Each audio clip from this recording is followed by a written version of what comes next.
మదినాగూడలోని పోచమ్మ తల్లి దేవాలయంలోని అమ్మవారి విగ్రహం పాలు తాగుతున్న వీడియో వైరల్ గా స్థానికంగా సంచలనంగా రేపినటువంటి వార్త దేవాలయానికి కూకట్టినటువంటి భక్తులు. మరి గత 3 రోజులుగా అమ్మవారు భక్తులు సమర్పించినటువంటి పాలు తాగుతున్నట్లుగా తెలిపిన ఆలయ పూజారి నవీన్ కుమార్ ఉదయం నుండి కూడా అమ్మవారికి భక్తులు పాలు సమర్పిస్తూనే ఉన్నారు. ఈ సమర్పిస్తున్న వైనం ఈ ఘటాన్ని చూసేందుకు భక్తులు భారీగా తరలివచ్చి అమ్మవారికి పూజలు చేస్తున్నారు.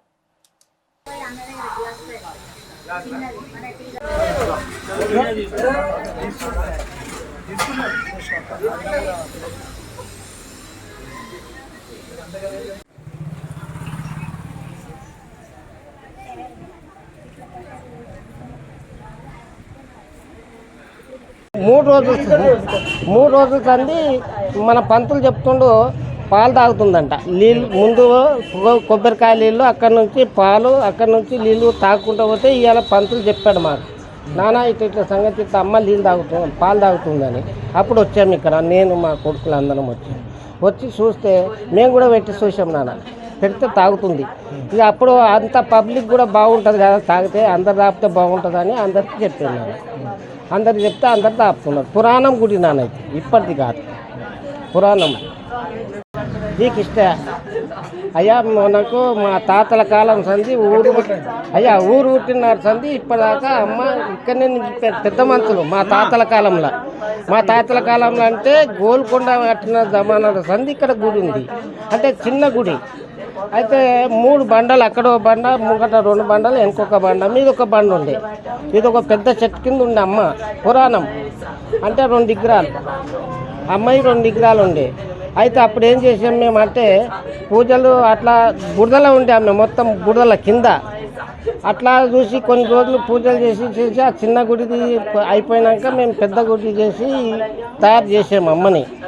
చేసిన తర్వాత మేము ఈ గుడి కట్టి ఈ చిన్న విగ్రహాలని ఇక్కడొక విగ్రహం, అక్కడొక విగ్రహం ఉంది కదా, ఆ 2 విగ్రహాలని పక్కకు పెట్టి అమ్మని తినాలకి వెళ్ళి తెచ్చాం. మదినాగూడ ఈ గుడి పక్కనే ఉంటాం మాది బిల్డింగ్. అయితే పొద్దున్న లేచి సేవ చేస్తుంటాం మేము ఇక్కడ. అంత మంచిగానే జరుగుతుంది, ఏది అనుకుంటే అది చేస్తుంది ఆమె. ఇప్పటికైతే ఇక 3 రోజులకోలే పాలు తాగుతుంది అన్నాడు పంతులు. ఈరోజు మేము వచ్చి తాపినా కానీ చాలా ఆనందంతో తాగింది పాలు, చాలా బాగా తాగింది. మంచిగా అనిపించింది మాకు. ఏది కోరుకుంటే అది ఇస్తుంది అమ్మ, ఏది చేస్తే అది ఉంటుంది. ఆమె అనుకున్నది తప్పనిసరి మాకు చేస్తుంది. మేము మంచిగా అనిపిస్తుంది. పాలు తాగుతుంటే మంచిగా మా అమ్మ తాపినట్టు తాగుతున్నట్టు అనిపిస్తుంది. చాలా ఆశ్చర్యమే ఉంది. పాలు తాగుతుంటే చాలా మంచిగా అనిపించింది. చాలా దేవత అందరికీ బాగా చూస్తుంది. మాకు కూడా అనుకున్న పనులు అయినాయి. కార్తీక మాసం, శ్రావణ మాసం అన్నిట్లో కూడా పంతులు వచ్చిన సంది మంచిగా జరిగింది. ఈరోజు నిరూపించుకుంది, నేనున్నా అని నిరూపించుకుంది అమ్మవారు. చాలా బాగా చూస్తుంది. అంత సంతోషం ఉంది, చాలా బాగా. ఈరోజు ఆనందంగా ఉంది, ప్రజలందరికీ కూడా ఆనందంగా ఉంది, మాకు కూడా ఉంది. గుడిని రోజు పూజారిని నేను రోజు అమ్మవారికి మహా నైవేద్యం పెడుతున్నప్పుడు రోజు అమ్మవారికి నైవేద్యం పెట్టి నీళ్ళు దాపించేవాడిని. మొన్న ఒక 2 రోజుల కింద అమ్మవారు నీళ్ళు దాపిస్తే గ్లాస్ నీళ్ళు మొత్తం తాగేశారు. సరే మామూలుగా ఏమైనా కింద పడ్డారు నేను అనుకొని వెళ్ళాను. వాళ్ళు మరుసటి రోజు నిన్న చూసి పాలు, కొబ్బరి నీళ్ళు దాపిస్తే తాగిందన్నమాట. ఈరోజు మళ్ళీ పొద్దున్న చూద్దాం, ఇవాళ శుక్రవారం అభిషేకం చేసిన తర్వాత పాలు దాపిస్తే తాగుతున్నారు అమ్మవారు. ఇక ఆలయ అధికారులకి చెప్పి వాళ్ళకి ఇట్లా తాగుతుంది అంటే అప్పటి నుంచి ఈ స్టార్ట్ అయిందన్నమాట. ఇట్లా అంతేనండి. మల్లేష్ యాదవ్, మదినాగూడ. పురాతనమైన పోచమ్మ దేవాలయం ఇది. ఒకప్పుడు కొన్ని రాళ్ల బండలతో ఉండే, మరి తర్వాత ఈ గుడి నిర్మించడం జరిగింది. ఎంతో కాలం నుంచి, మేము పుట్టక ముందటి నుంచే ఉన్నాయి ఆ రాళ్ళు, పురాతనం రాళ్ళు. అయితే ఇప్పుడు గుడి తర్వాత నిర్మించడం జరిగింది. ఇది మెల్లమెల్లగా అభివృద్ధికి వచ్చింది. తర్వాత ఈ మధ్యకాలంలో ఈ 3 రోజుల నుంచి అమ్మవారు పాలు తాగుతున్నదని చెప్పి మరి మాకు పంతులు గారు చెప్పడం జరిగింది. నిజమో అబద్ధమో అని మేము కూడా మరి చూసి చెంచాతోని పాలు తీసుకొని అమ్మవారి నోటికాడ పెట్టంగానే ఆ పాలను లాగేస్తున్నది. అయితే అప్పుడు మేము కూడా అందరికీ నమ్మి ఏం చేసినామంటే గ్రామస్తులకు మొత్తం తెలియపరిచినాం. చుట్టుముట్టు ఉన్న గ్రామస్తులకు అందరికీ చెప్పినాం.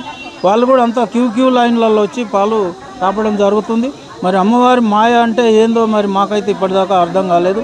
కాబట్టి మరి ఇది మంచితనానికా చెడుకా ఏందికా మరి ఆ అమ్మవారు పాలు తాగుతుందంటే ఫస్ట్ టైం మనం ఇది ఇక్కడ ఇన్కమ్ మరి మదినాగూడ గ్రామంలో మరి దీనికి మరి శాంతియుతమైన పూజలు ఏమన్నా అవసరం పడతాయా, ఏమన్నా ఉంటుందా, అది మరి కొంచెము పెద్దలను తెలుసుకోవాల్సిన అవసరం ఉంది. మరి మనం అందరం కలిసి దీన్ని ఎంతవరకు అనేది మరి ముందుకొచ్చి దీన్ని ఆలోచించాల్సిన అవసరం చాలా ఉంది.